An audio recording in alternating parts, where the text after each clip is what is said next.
जी अस्सलाम वालेकुम नाज़रीन की हाल है ठीक ठाक हो सेहतां तबीयतां कैसियां ने ठीक हो ਵੇਖ ਲਓ ਸਰਕਾਰ ਕਿੱਡਾ ਲਾਈਕ ਸਾਨੂੰ ਤੁਸੀਂ ਕਰਦੇ ਨਹੀਂ ਇੰਨੇ ਔਖੇ ਹੋ ਕੇ ਅਸੀਂ ਤੁਹਾਡੇ ਲਈ ਵੀਡੀਓ ਲੈ ਕੇ ਆਨੇ ਆ ਪਰ ਫਿਰ ਵੀ ਨਾ ਸਾਡੀ ਤੁਸੀਂ ਕਦਰ ਨਹੀਂ ਕਰਦੇ ਹੈਗੇ ਇਹ ਵੇਖੋ ਇਹ ਗਰੀਬ ਸਵੇਰ ਦਾ ਇੱਥੇ ਭਾਇਆ ਸੀ ਕਦਰ ਘਟਾ ਕਰਨੀ ਇਹ ਹਾਲਾਤ ਵੇਖੋ ਯਕੀਨ ਕਰ ਦਿਹਾੜੇ ਹੋਏ ਪਏ ਸਾਡੇ ਇਹ ਕਹਿੰਦਾ ਹਾਲਾਤ ਵੇਖੀਓ ਜੋ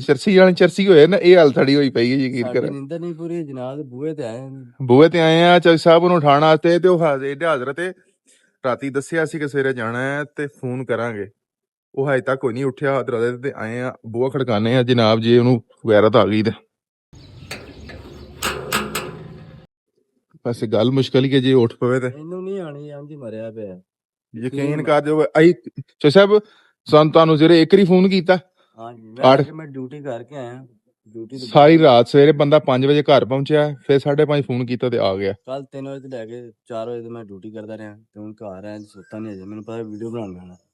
ਹਾਂ ਤੇ ਇਹਦੇ ਕੰਮ ਵੇਖ ਲਓ ਸਰਕਾਰ ਹੁਣ ਵੇਖ ਲਓ ਕਿਸ ਵੇਲੇ ਅਸੀਂ ਤਕਰੀਬਨ ਮੇਰਾ ਖਿਆਲ ਹੈ ਸਾਨੂੰ ਜ਼ਿਆਦਾ ਨਹੀਂ ਤੇ ਕਮ ਸੇ ਕਮ ਕਿੰਨੇ 15-20 ਮਿੰਟ ਤੇ ਹੋ ਹੀ ਗਏ ਮੈਂ ਖਲੋਤੇ ਨੂੰ ਹੋਰ ਕੀ ਮੈਂ ਬਹਿ ਖਲੋ ਗਿਆ ਮੈਂ ਕਿਹਾ ਇਹਨੇ ਜਾਣਾ ਗਰੀਬ ਉਹ ਉੱਥੇ ਨਾਲੀਆਂ ਦੇ ਇੰਜ ਬੈਠਾ ਸੀ ਨਾ ਜਿਵੇਂ ਨਸ਼ਈ ਬੈਠੇ ਹੁੰਦੇ ਨੇ ਸਾਨੂੰ ਪਾਣੀ ਛਾਣੀ ਲੈ ਕੇ ਦਵੇ ਆ ਪਾਣੀ ਪੁੰਨ ਵਾਲੀ ਜਿਹੜੀ ਕਹਾਣੀ ਨਾ ਉਹ ਚਿੱਟਾ ਝੂਠ ਹੈਗਾ ਉਹ ਚੱਕਰ ਕੋਈ ਨਹੀਂ ਹੈਗਾ ਆ ਇੱਕ ਦੋ ਵਾਰੀ ਤਾਂ ਖੜਕਾਇਆ ਕਿ ਇਹਦਾ ਬੈਲ ਵੀ ਦਿੱਤੀ ਹਜੇ ਤੱਕ ਕੋਈ ਨਹੀਂ ਉੱਠਦਾ ਪਿਆ ਫੋਨ ਕੀਤਾ ਫੋਨ ਵੀ ਨਹੀਂ ਜਵਾਨ ਨੇ ਚੁੱਕਿਆ ਹੈਗਾ ਤੇ ਸਾ ਫੋਨ ਕਰੋ ਆ ਗਿਆ ਜੇ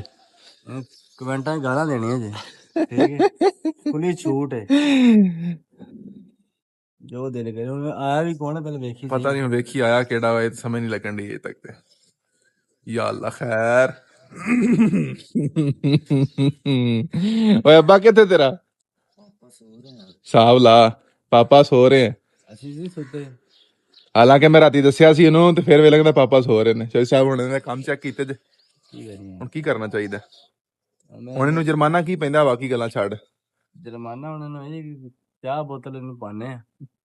ਇਹਦੀ ਇੰਨੀ ਕੋ ਕਰ ਸਕਦਾ ਹੈ ਨਹੀਂ ਦਾਰੂ ਤੇ ਹੀ ਮੇਰੇ ਚਾਹ ਬੋਤਲ ਹੋਣੀ ਚਾਹੀਦੀ ਹੈ ਆ ਇੰਨੀ ਕਿ ਗਰਮੀ ਵੀ ਕਿੰਨੀ ਹੈ ਹਾਂ ਉਹ ਤੋੜ ਕੇ ਸੀ ਆਏ ਸਵੇਰ ਦੇ ਯਕੀਨ ਕਰ ਰੱਖ ਲੋ ਜਿਹੜਾ ਤੇਲ ਸਾੜ ਕੇ ਆਏ ਉਹ ਵੱਖਰਾ ਜਿਹੜਾ ਅਸੀਂ ਆਪ ਧੱਕੇ ਖਾਦੇ ਨੇ ਉਹ ਵੱਖਰੇ ਆਏਗਾ ਤੇ ਫਿਰ ਐਂ ਨਹੀਂ ਕਰਦਾ ਆਏਗਾ ਕਿਆ ਸਟਾਈਲ ਹੈ ਪਰ ਕੀ ਇਹਨੇ ਸਮਝੋ ਬਾਹਰ ਆਈ ਪਈ ਗੱਲ ਹੁਣ ਫਿਰ ਛੱਡ ਕੀ ਹੁਕਮ ਹੁਣ ਚੱਲ ਹੁਣ ਗੱਲ ਸੁਣ ਮੇਰੀ ਹੁਣ ਉਹਨੂੰ ਰਹਿਣ ਦੇ ਹੁਣ ਸੁੱਤਾ ਹੀ ਰਹਿਣ ਦੇ ਹੁਣ ਜੁਰਮਾਨਾ ਸਰਕਾਰ ਜੁਰਮਾਨਾ ਹੋ ਗਿਆ ਜੁਰਮਾਨਾ ਆ ਗਿਆ ਵੀਡੀਓ ਤੇ ਕਮੈਂਟ ਕਰੋ ਜੁਰਮਾਨਾ ਕੀ ਪਾਈ ਹੁਣ ਤੁਸੀਂ ਥੱਲੇ ਕਮੈਂਟ ਕਰਕੇ ਦੱਸਣਾ ਵੀ ਜੁਰਮਾਨਾ ਕੀ ਪਾਣਾ ਹੁਣ ਇਹਨੂੰ ਠੀਕ ਹੋ ਗਿਆ ਹੁਣ ਰਹਿਣ ਦੇ ਸੁੱਤਾ ਇਹਨੂੰ ਹੁਣ ਇਹਨੂੰ ਮਿਲਾਂਗੇ ਬਾਅਦ ਦੇ ਵਿੱਚ ਆ ਕੇ ਇਹਨੂੰ ਖਿਆਮ ਲੈ ਕੇ ਜਾਂਦੇ ਆਹ ਖਿਆਮ ਆ ਪੁੱਤਰ ਖਿਆਮ ਦੀ ਕਈ ਮਹਿੰਗੀ ਸਾਡੇ ਹਾਲ ਖਿਆਲ ਹੈ ਖਿਆਮ ਜਾਵਾਂਗੇ ਨਾ ਤੇਰਾ ਠਾਣਾ ਕੋ ਲਾਏ ਵੀ ਸਾਡੇ ਸੇ ਖਿਆਮ ਸਾਡੇ ਲਈ ਤੇ ਵੀ ਖਿਆਮ ਹੀ ਹੈ ਚਲੋ ਚੱਲ ਸਹੀ ਹੈ ਫਿਰ ਸੁੱਤਾ ਰਹਿਣ ਦੇ ਸੋਣ ਕੋ ਨਾ ਠਾਈ ਉਹਨੂੰ ਚੱਲ ਬੈ ਮਿੰਟ ਮਾਰ ਲਓ ਜੀ ਚੰਗਾ ਸੁਣਿਓ ਅੱਲਾ ਸੋਹਣੇ ਦੇ ਵਾਲੇ ਆ ਵੇਖ ਲਿਆ ਜੇ ਹਾਲਾਤ ਸਾਡੇ ਇਹ ਤੱਕੇ ਸਾਡੇ ਜਿਹੜੇ ਨਸੀਬਾਂ ਚ ਲਿਖੇ ਨੇ ਅਸੀਂ ਖਾ ਕੇ ਜਾਣੇ ਹੁੰਦੇ ਨੇ ਗਵਾਂਢੀ ਸਾਡੇ ਲੈ ਮੈਂ ਤਾਂ ਅਸੀਂ ਕਰਾਂ ਕੀ ਗਵਾਂਢੀਆਂ ਸਾਰੇ ਬੂਹੇ ਕੋਲ ਵੇਖਣੇ ਸੇ ਤੇਰੇ ਡਕੇਟ ਖਲੋਤੇ ਨੇ ਆ ਕੇ ਨਸ਼ਈ ਨਾਲੀਆਂ ਦੇ ਬੈਠੇ ਨੇ ਚੰਗਾ ਜੀ ਇੱਕ ਤੇ ਆਟਾ ਕੱਢ ਲਿਆ ਅੱਲਾ ਸੋਹਣੇ ਦੇ ਵਾਲੇ ਆ ਬੈਠੇ ਸੇ ਆਟਾ ਦੇਣ ਆ ਗਿਆ ਸਨ ਆਟਾ ਲੈ ਲਓ ਹੈ ਬਾਜੀ ਅਸੀਂ ਮੰਗਣ ਵਾਲੇ ਨਹੀਂ ਹੈਗੇ ਚਲ ਸਹੀ ਹੈ ਜੀ ਓਕੇ ਅੱਲਾ ਹਾਫਿਜ਼